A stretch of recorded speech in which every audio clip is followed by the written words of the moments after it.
the Suzuki GSX-R 1000. A motorcycle that has redefined what a modern sport bike should be. GSX-R is an institution.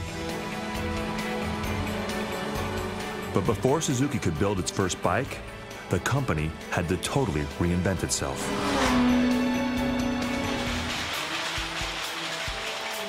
A 100 years ago, Suzuki made the best weaving looms in the world. I had no idea myself. I mean, I thought they made motorcycles. Today, they're famous for motorcycles.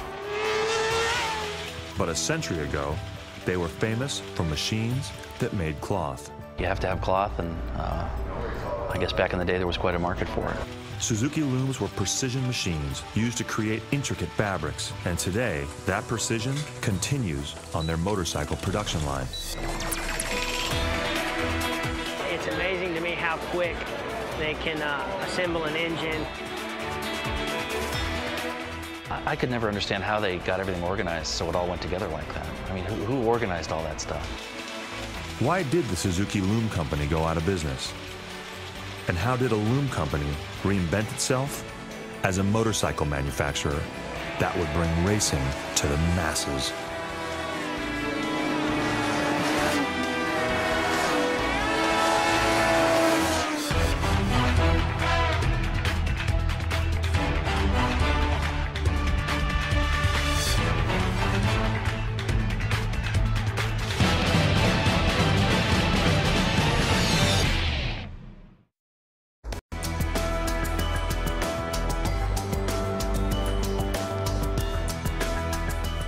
Hamamatsu, Japan, a city few tourists visit, even though it's only 150 miles south of Tokyo.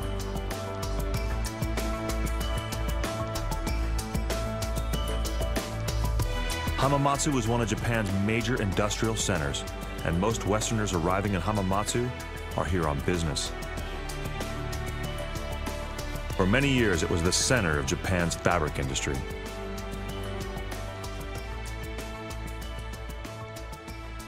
Today, Hamamatsu is home to the Suzuki Motor Corporation.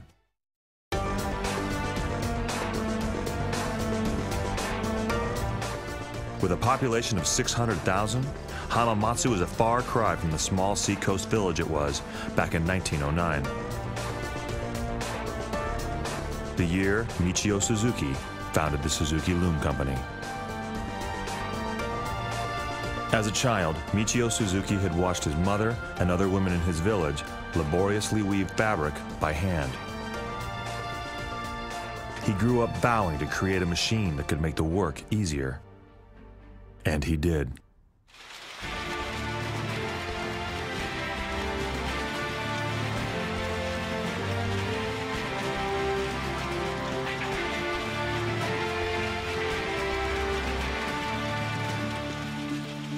By 1929, Michio Suzuki had been awarded more than 120 patents for inventing an entirely new type of mechanical weaving machine.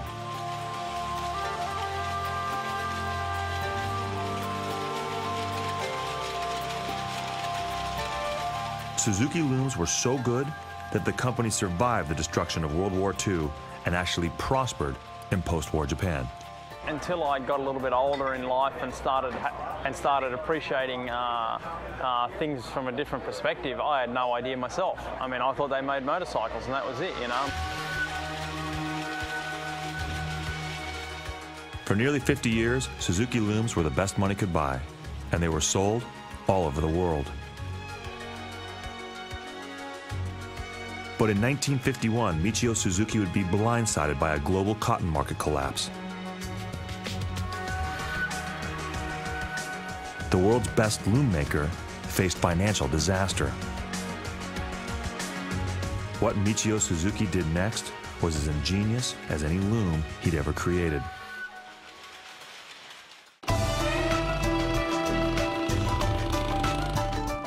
In 1952, at the age of 64, Michio Suzuki set his sights on a new mechanical device, reinventing himself and his company in the process.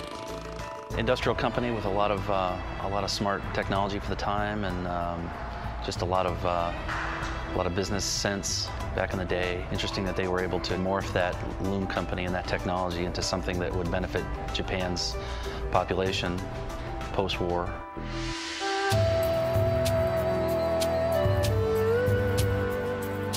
Post-war Japan needed cheap transportation. Michio Suzuki, the man who had pioneered every major development in Japan's loom industry, used his technical genius to invent a motorized bicycle. He called it the Power Free. Remarkably, every piece on the Power Free was designed and built by Suzuki. And they built all their loom products themselves and didn't outsource any of that. And it would make sense that they would continue that with their bike business.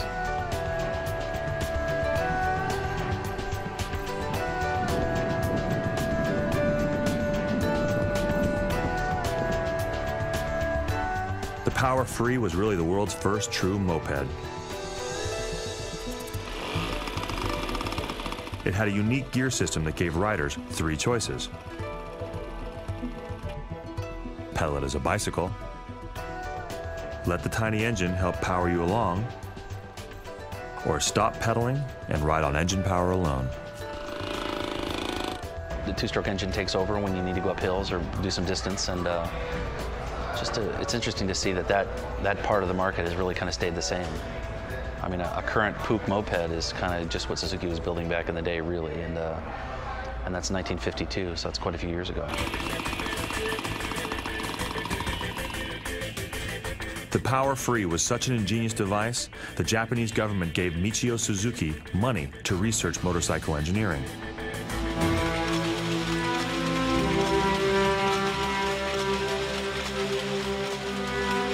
The era of the Suzuki Loom Company was over, but the Suzuki Motor Corporation was born.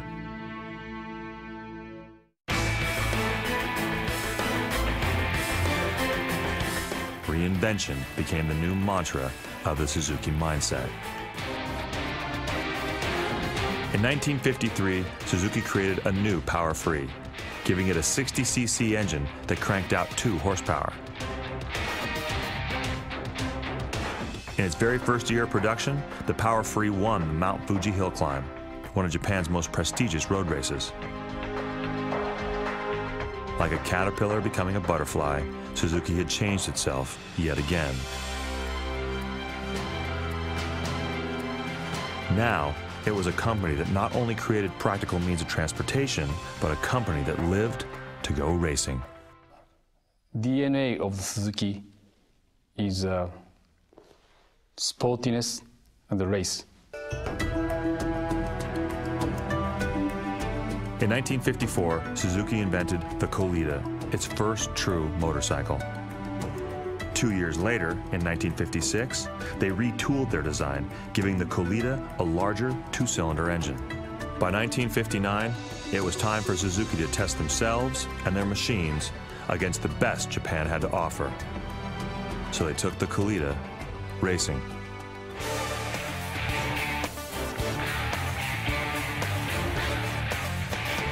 Four riders and 11 mechanics spent 3 months living in a wooden shack on Mount Osamu, testing their bikes for the famous Mount Osamu volcano race.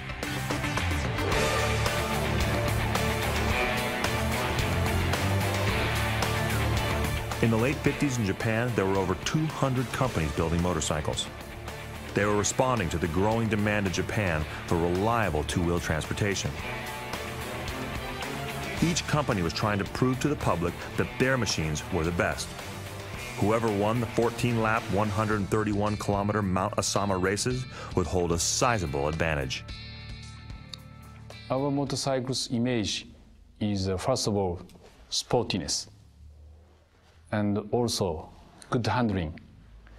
So it comes from the motorcycle race experience.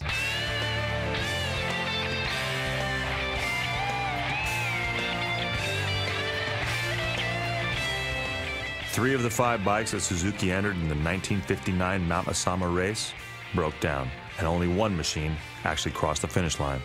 But for 1 lap, just 1 lap, Suzuki was king. In 5 minutes and 50 seconds, the little Colita recorded the fastest lap among all competitors at the race. Even though they didn't win, Suzuki had served notice that they were ready to take the next step. Now, their challenge was to build fast bikes that could go the distance. Win. And if you win, then people understand your product. And it's simple.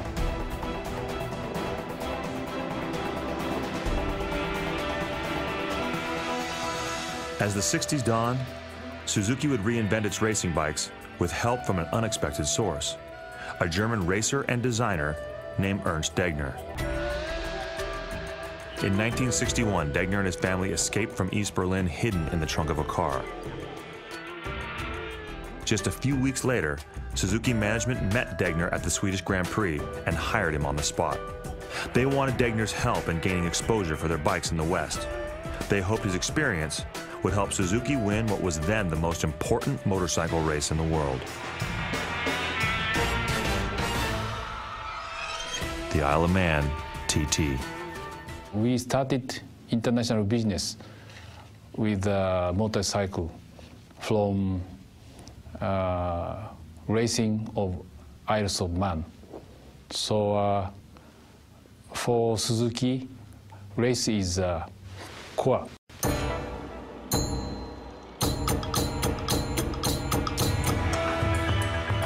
In 1962, with Degner riding a motorcycle he helped design, Suzuki won the Isle of Man. Knowing that demand for new motorcycles was growing both in the US and Europe, Suzuki decided to take what it had learned from racing and reinvent its next motorcycle.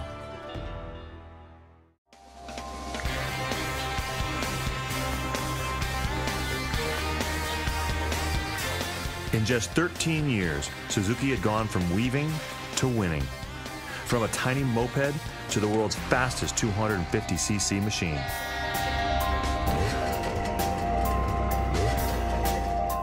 In 1965, Suzuki built the T20. It was a bike aimed directly at the US market.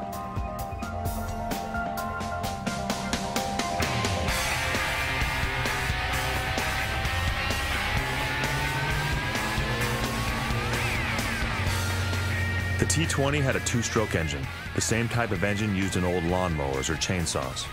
Two strokes burn a mixture of gasoline and oil. They make a lot of power, but they're loud and smoke pours from their exhaust pipes. The T20 was a big motorcycle. It was known here in the States as the X6 Hustler. It was a real jump for Suzuki. It was a 250cc two-stroke twin, fast, handled well. That bike was a good race bike. It was a good street bike. It kind of showed where Suzuki was going in terms of two-stroke stuff.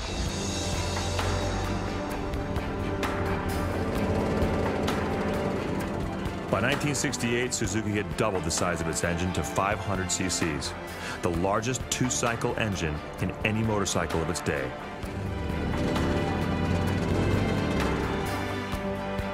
Called the T500, the new bike could top 110 miles an hour.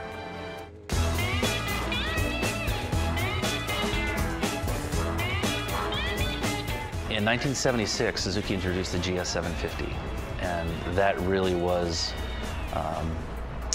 kind of the next big superbike. Once more, Suzuki had reinvented itself. Only this time, the company's reinvention foreshadowed the era of the modern sport bike.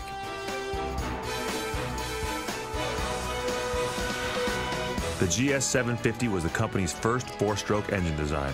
Four strokes are like modern automobile engines. They only burn gasoline, and they make less noise and less pollution.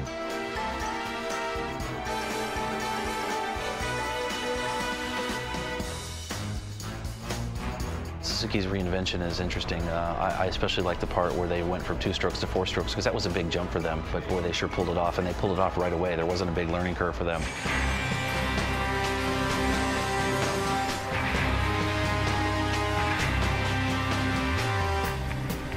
In 1982, Suzuki engineers began work on a new 750cc motorcycle that would change the motorcycle landscape forever.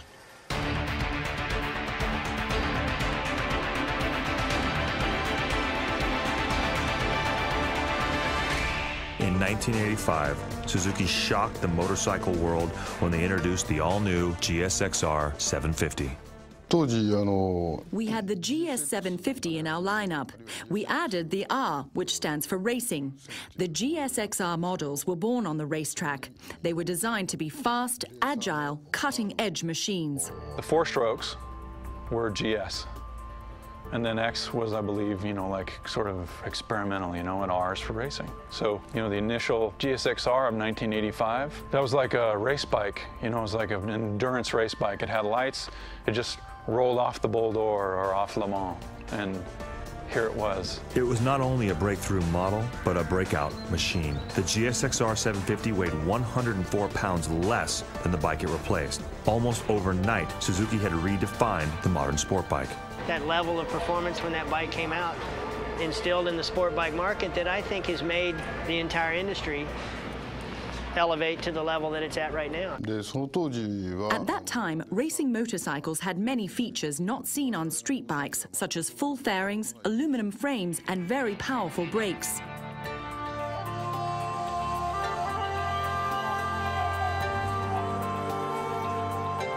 In racing trim, the new GSXR 750 produced 130 horsepower. It had a high-tech engine that was narrower than previous models and used magnesium to keep the weight down. The watchword there was lightweight. That thing, they pared it down, aluminum frame, air-cooled engine, so it had no heavy liquid cooling on it. They made the wheels light. They worked on lightening up every piece on it, and it was an extremely light bike.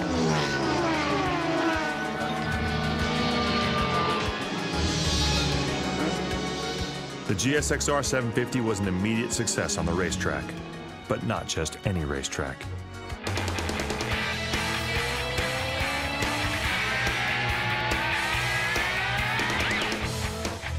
In 1985, the same year the bike was introduced, 3 French riders, Bernard Millet, Guy Bourtine, and Philippe Gouchon, teamed up to ride the all-new machine to victory at the legendary 24 Hours of Le Mans endurance race. The win in France set the stage for Suzuki's breakthrough moment in America.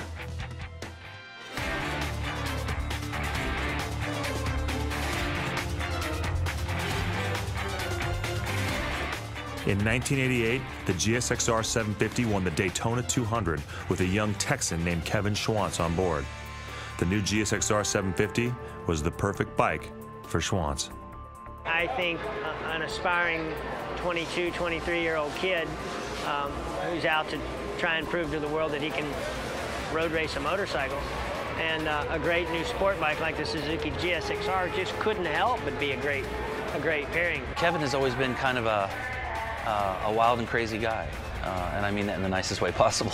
GSXRs have been kind of edgy, kind of wild bikes. I think there's definitely some commonality between Kevin and that line. I love the bike and machine, one-on-one. It's you against the other guys. A little bit of pushing, a little bit of shoving, lots of gamesmanship, seeing who can find their way to outsmart the other guy or outrace the other guy to be able to win on a given day. And then can you do it consistently enough to win championships of any kind. Suzuki hired Kevin Schwantz to race at the World Grand Prix Championship level. In his first race in Suzuka, Japan, the brash young kid from Texas won the Japanese Grand Prix. When we'd win a race, especially at Suzuka, I'd always go back to the factory afterwards on Monday, spend an extra day or two in Japan, and go back in, and it was like a celebration for the entire factory.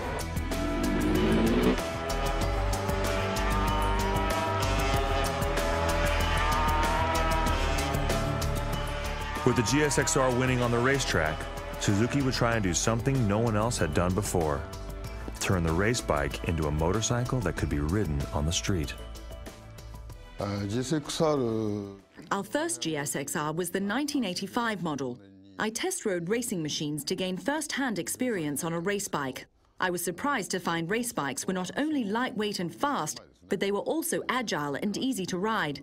My challenge was to take the many good qualities of race bikes and put them into production bikes.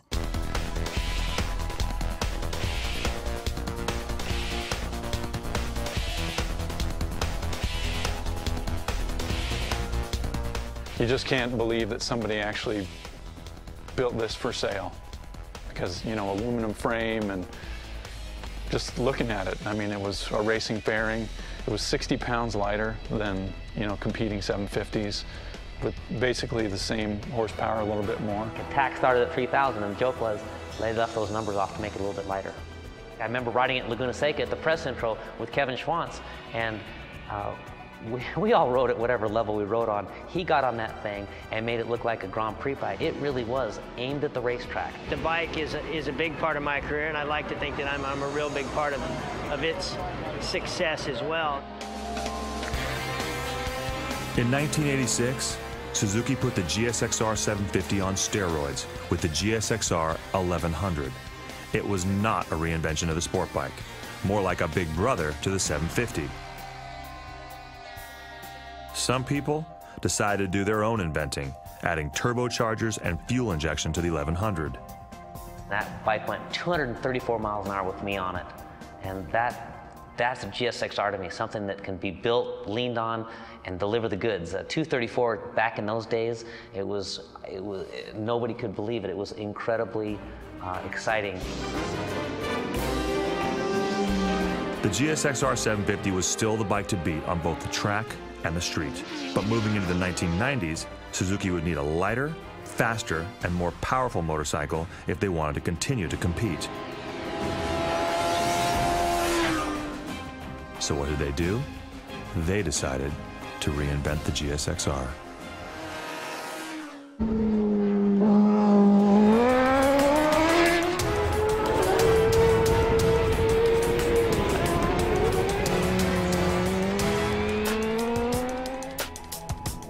At the beginning of the 1990s, the Suzuki Motor Corporation was at a crossroads. The company had reinvented itself countless times, but now a fierce argument raged inside their own corporate headquarters in Hamamatsu, Japan. Should the company build a so-called middleweight sport bike? A motorcycle with a smaller 600cc engine? Traditionally, middleweight sport bikes got customers into showrooms, but didn't make much money. They were just kind of a lost leader for a lot of the companies.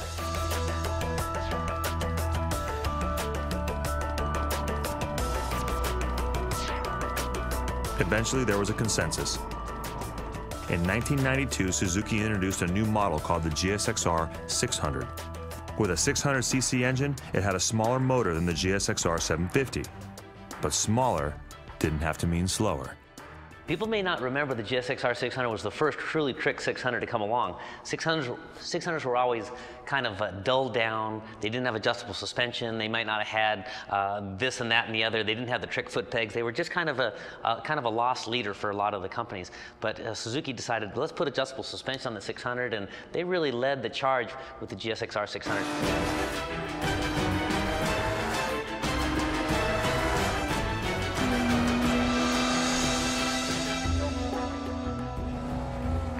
The original GSXR 600 led to an entirely new model line that emphasized more power and less weight.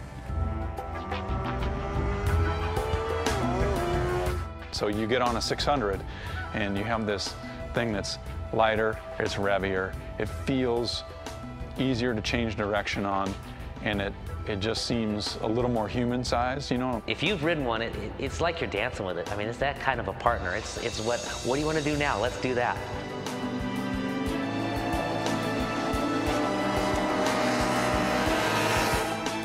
The GSXR 600 is called a middleweight sport bike. And while it received great reviews, Suzuki was intent on winning the heavyweight crown. To do that would require another reinvention of the GSXR.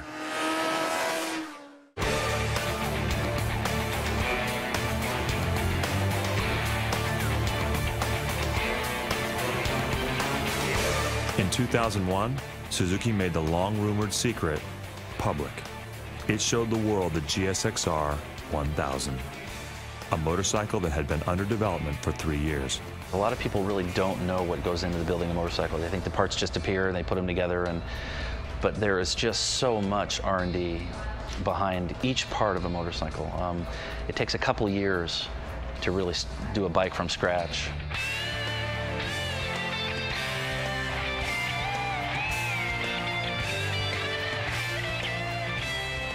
The first GSXR 1000 was an instant game changer.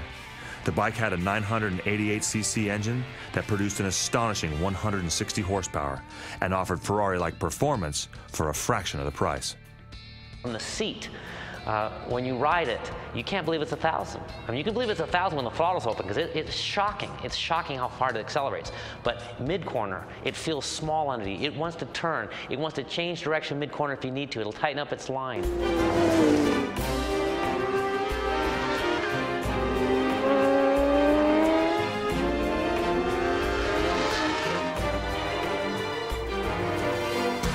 From 2000 to 2008, Suzuki's GSXR 1000 has won the American Motorcycle Association Racing Championship for an unprecedented 8 out of 9 years. We think that the AMA race is the most precious and also most important race in the United States. So we are always concentrate to the AMA race.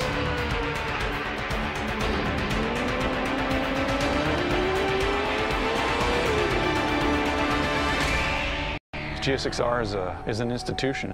It brought racing to the masses. Race bike with lights, truly for sale, at a price that you can actually afford, you could go buy. I mean, it's just amazing. To describe the GSXR 1000, words don't do it justice. You need to watch someone like Matt Mladen ride the thing and see that they can do just about anything on it, faster than anybody in the nation.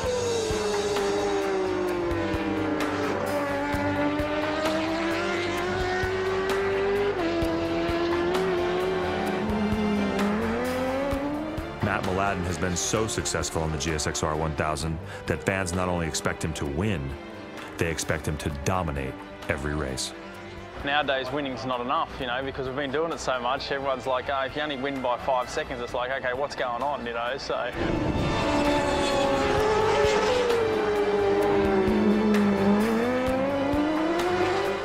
Some of the most intense pressure on Mladen to win comes from Mladen himself. Coming second isn't a great result, and being on the podium is not a great result, but winning is a great result. The GSXR line of motorcycles has been very, very good. There's no doubt about that. This is where winning or losing begins. The Takasuka engine plant in Hamamatsu, Japan. The engine plant is part of a complex the size of 52 football fields. This is where the heart and soul of every Suzuki motorcycle is built. Including the 163 horsepower engine of the GSXR 1000.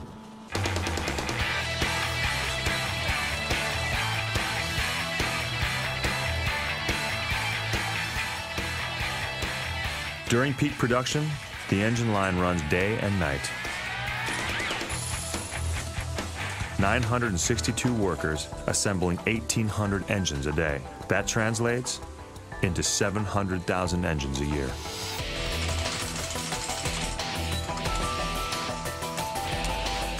Surprisingly, building the engine is done by hand. There are no robots or automation. It is a mix of new technology with classic engine construction. New high-tech equipment, and there's also some old equipment. There's a lot of handwork. Engine assembly.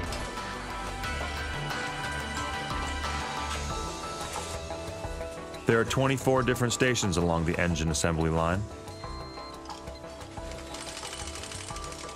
There is little wasted motion. At each station, workers perform several different tasks in just 3 to 4 minutes. It's amazing to me how quick they can assemble an engine, put it together, get it to tolerances. From start to finish, it takes just over 1 hour to build a new GSXR 1000 engine. The organisation in the place was what got me. There's so many things going on, yet everything was in place, everything was in line, and that's the Japanese way of doing things too, you know. These guys have got it together, there's no doubt about that.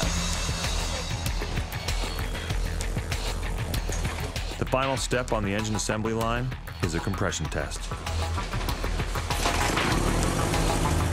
It almost sounds like the engine's running, but it's not. An electric motor is spinning the engine, and what sounds like an exhaust system is really the sound of a pressure gauge measuring the airflow inside the new engine. Total organised chaos.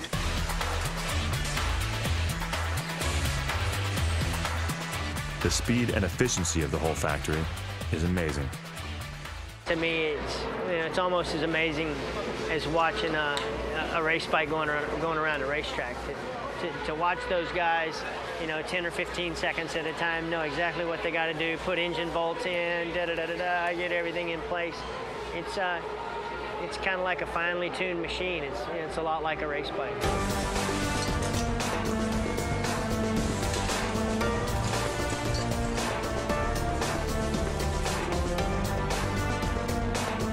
As the frame and engine move down the line, sub-assemblies are added, including forks, wheels, brakes, and clutch levers. Body panels are fitted. Another new GSX-R 1000 is almost done. Standing there and watching it roll on the line, and it was nothing, and roll off the line a few minutes later, a built motorcycle, and just the guys, you see them building it, next station, building it.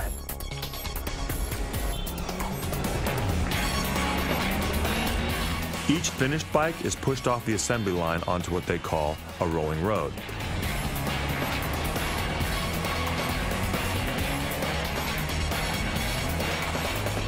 The engine is fired up for the first time and run through the gears. The bike is connected to a dynamometer, or dyno for short, that measures engine performance and power. There's always a run of guys, they come on, they get on, they take it up to this little dyno, start it up, so I go off the dyno, around the corner, disappeared. The next minute the guy comes running back and he's on the next one, and that's like every 30 seconds, like, oh my God, this guy could run marathons, I swear, all day. It's just amazing. When the test ends, a technician rides the bike across the factory to the shipping area. The first time this new GSX-R 1000 has ever been ridden as a real motorcycle. At the loading dock, the new bikes are placed inside metal packing frames, bolted down and covered with cardboard boxes. They're quickly loaded into waiting big rigs, the truck engines left running to avoid wasting time. By the end of 2007, 873,000 GSX-Rs have been shipped all over the world.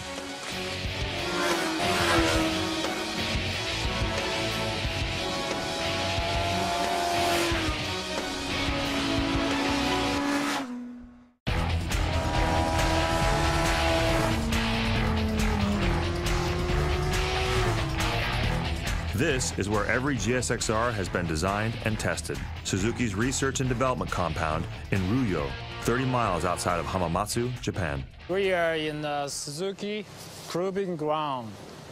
This is a very home of Suzuki motorcycle, and basically outside people cannot coming in.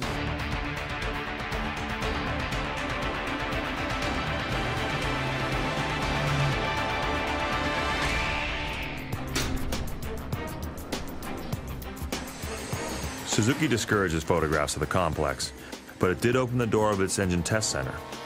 First time I walked into it, I kind of walked in and went, and I think that was a quite nice way of putting it. It looks worked in, it looks used, it looks like that's where people go and do work to try and develop things. The GSX-R engine was developed and tested here. Here's our engine bench test room.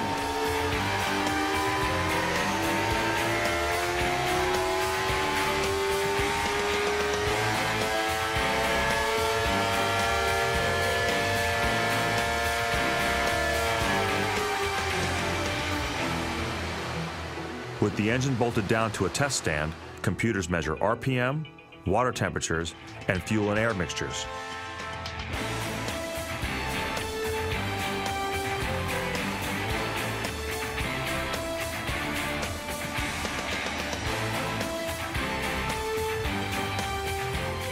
In another part of the building, they run a second series of tests called chassis simulations.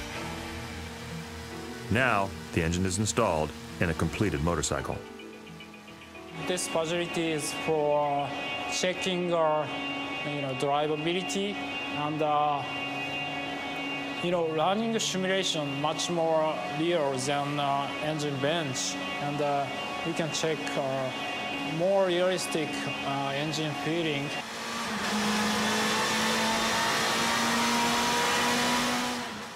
I was always intrigued by how much testing and how many man hours of engineering and thought and testing go into one motorcycle.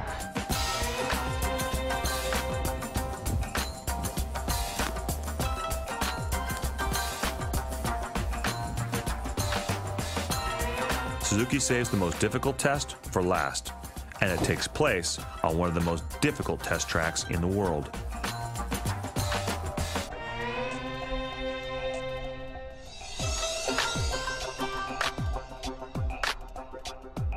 The Ruyo R&D complex includes a 4-mile-long track. 2 of its 7 corners are 120-mile-an-hour sweepers. This is where the company test riders push each new model to the limit.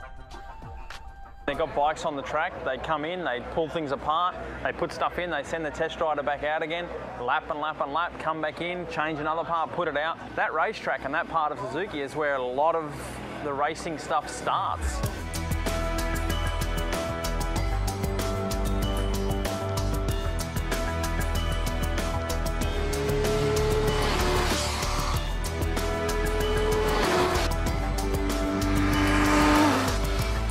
The track has one of the longest straightaways in the world, 1.5 miles of asphalt that ends in a blind, high-speed right turn.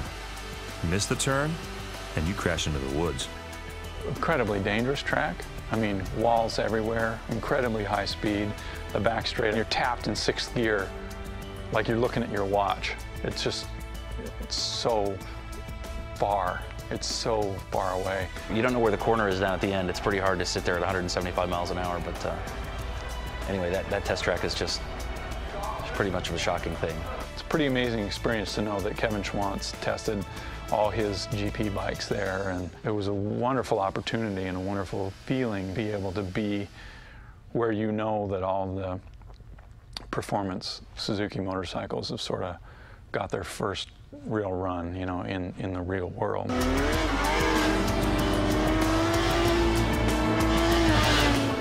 The new GSXR 1000 spent months on the Ruyo test track. Finally, in 2001, the bike was put into production. Since then, many of the GSXRs have ended up in the United States, on roads made famous by Hollywood movie stars.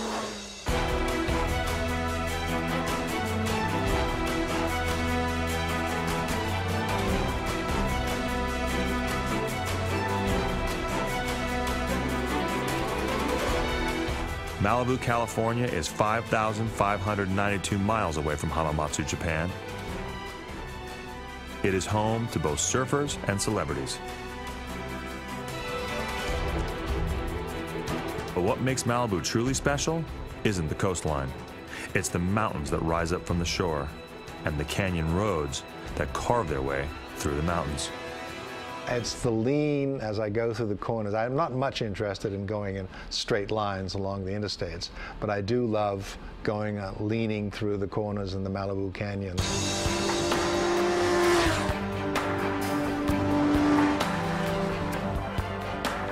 The Malibu Canyons are among some of the best motorcycle roads in America.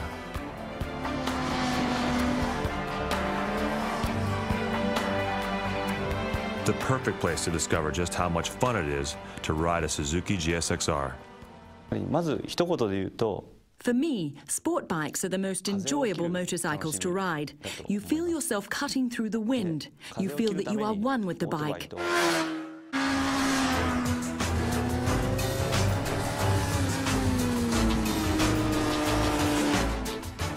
The latest models of the GSXR 600 and GSXR 1000 are the 4th generation of each bike.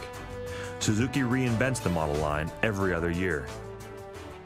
The thing that amazes me about Suzuki's GSXR 1000 is how incredibly capable it is, how powerful it is, how fast you can go, and how little effort it takes. It's not easy exactly. I mean, you have to pay attention. You've got a 163 horsepower motorcycle that weighs 430 pounds ready to ride.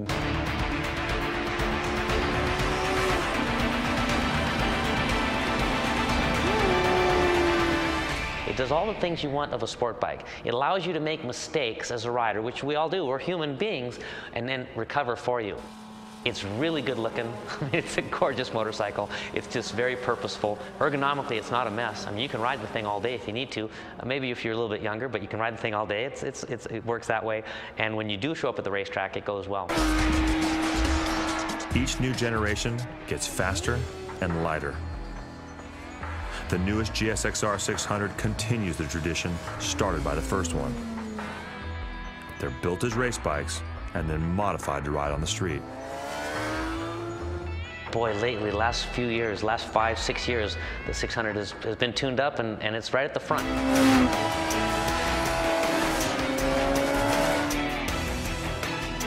The GSXR 600 outsells every other sport bike in America, 20,000 bikes a year. The class is a huge performance bargain.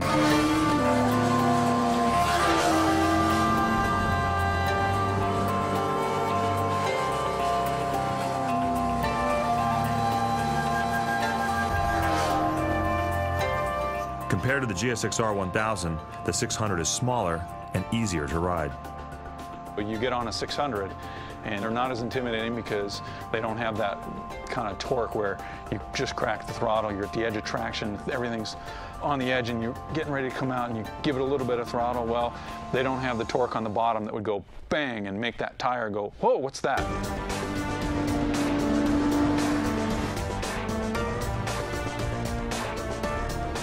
Since 1985, nearly 1 million GSXRs have been sold around the world. Every one of them a race bike built for the street.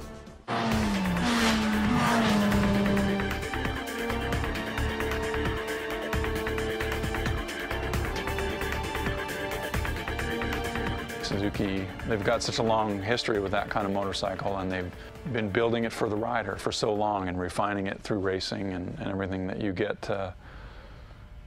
They work with you, you know. To me, it's neat to know that what's happening here at the racetrack is actually, we're seeing it. I mean, it may not be next year, it may not be 5 years from now, but it eventually ends up in production motorcycles.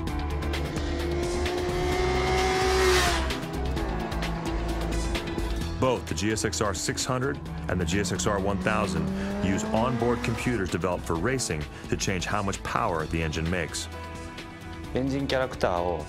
Our latest technological challenge was adopting another feature developed for our race bikes for use on our street bikes. It's called a drive mode selector, and it allows riders to change the power characteristics of the engine to suit different riding conditions. With a flick of a switch, riders can change throttle response, full, medium, or low power, depending on road and weather conditions. That's what modern technology should be, something that helps riders enjoy themselves. Speed and all that stuff, that's not such the issue. It's the fact that you're going to go home on the same vehicle you arrived in. In other words, you're not going home in the ambulance, is what I'm saying. And that's what those settings work out well for that. GSXRs use state-of-the-art technology, but the basic concept of the bikes is simple. It's all about having fun. They are built to give riders the joy of a lightweight, fast and easy handling machine with cutting-edge technology. Obviously on the street, I can't get the same thrill as what I get on the racetrack, okay? But the attraction for me riding on the street is just the group time, you know, hanging out with your mates, going to have a coffee or going to do whatever. I mean, I really, really enjoy doing that.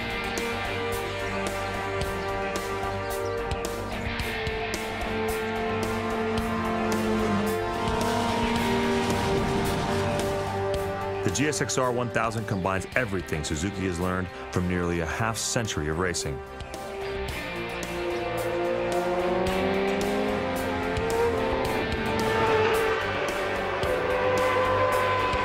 In racing, we talk tenths of a second improvements, right? A tenth here or a tenth there. Those tenths of a second add up. The latest GSXR 1000 is not much slower than a full-out race bike. Multi-millions of dollars being spent on prototype motorcycles, yet the production-based GSXR 1000, anybody can go and get that motorbike for very little amount of money, is only about 3 seconds a lap slower. I mean, it's nothing. So the GP bike goes flying across the finish line, and then 1, 2, 3. There goes the street bike.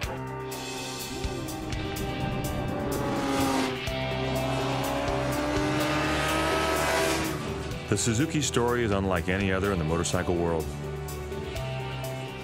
It began with a young man's simple desire to make it easier for his mother to weave cloth. That man, Michio Suzuki, would prove to be a mechanical genius who invented the world's best looms. And then, facing financial disaster, he found a way to reinvent both himself and his company. I definitely think Suzuki is a company that's reinvented itself over and over and over, and to really, really amazing success. Reinvention would become the hallmark of Suzuki motorcycles, and the reason Suzuki continues to redefine what a modern sport bike should be. I rode a motorcycle when I was 3. A few months after I started riding it, you know, maybe some gas was spilt on it or whatever, and it caught on fire. I remember my dad chasing me with a bucket of water, throwing it on the bike, and and I'm jumping off the bike and all that sort of stuff. And my mum thinking, oh, maybe that might slow him down. But as soon as I got the fire out, I was back on again. The seat was burnt, and I was back. Let's go again, and all that sort of stuff. So little bits and pieces like that stand out.